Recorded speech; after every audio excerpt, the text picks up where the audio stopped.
In the grave, my friends, sometimes we think that, okay, inshallah, we're not going to have so much fitna. But look at the description of the people, of the angels that will come to us and ask us questions in the grave. The hadith in Sunan Tirmidhi mentioned that the two angels that will come, and the hadith mentioned that their voices are like thunder, and they're completely black, and their eyes are like lightning, and in one hadith, either the eyes are blue, or in another hadith, their eyes are red. And when they blink their eyes, it's lightning. And the voice is like thunder. And the complexion is completely black, pitch dark. And these are the two angels that will come and question you. How severe is the test going to be in the grave? Well, listen to this. Do you remember the test of the Dajjal? And so people will start leaving the religion and going and saying Dajjal is a god. Yes or no? Tremendous fitna, yes? Well, listen to this hadith in Bukhari that Rasulullah sallallahu alaihi wasallam said.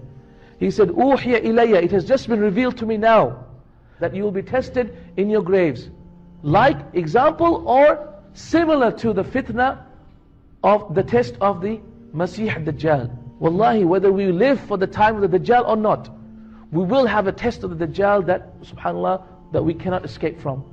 So the grave will be a tremendous test for us. My friends, compare your bed in your grave to your bed in your first day that you got married, in the night of your marriage. And in this time, in a couple of weeks back, I had the privilege of I was doing a series in the graveyards of the Muslims, and I was in the only Muslim graveyard in Europe, the Gardens of Peace. And I had the privilege of actually going into one of the graves. It was a freshly cut grave and it was still wet. I could hear all the bustles and sounds outside, but as soon as I went into the grave, I could hear nothing. So can you please cover the grave up? I said, I just want to see how it feels. So they put the covering top of the grave. Wallahi, I had the most amazing experience. You're building a house that is 2 stories. Wallahi, the grave is not even 2 meters. You're building a house that has 7 rooms. By Allah, the grave has only one small place that's hardly barely big enough for you to lie down. And you're building a bed that is so beautiful. You buy your furniture that is so expensive, Italian furniture. But by Allah, the bed of the earth is, wallahi, it is wet, it is murky, it is eerie, and it is completely black, pitch black. Completely pitch black. And this is your abode for Allah knows how long.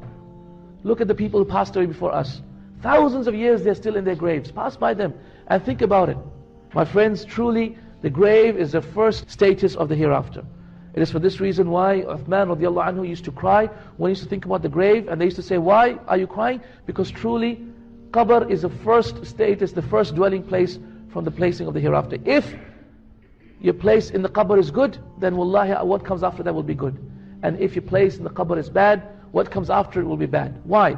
Because in the qabr you will have an evil man with you, or you'll have a good man with you. An evil man, a man all in black, is an authentic hadith in Bukhari. He is your evil deeds. Or a man completely in white who will be your companion in your grave, and that is your good deeds. You will also have a window in your grave that is towards your feet, and the window will be either a window from Jahannam or a window from Jannah. And so you'll be able to smell Jannah and be able to see the gardens that Allah has put for you in Jannah, or you'll be able to see the Jahannam and what is awaiting you in your grave.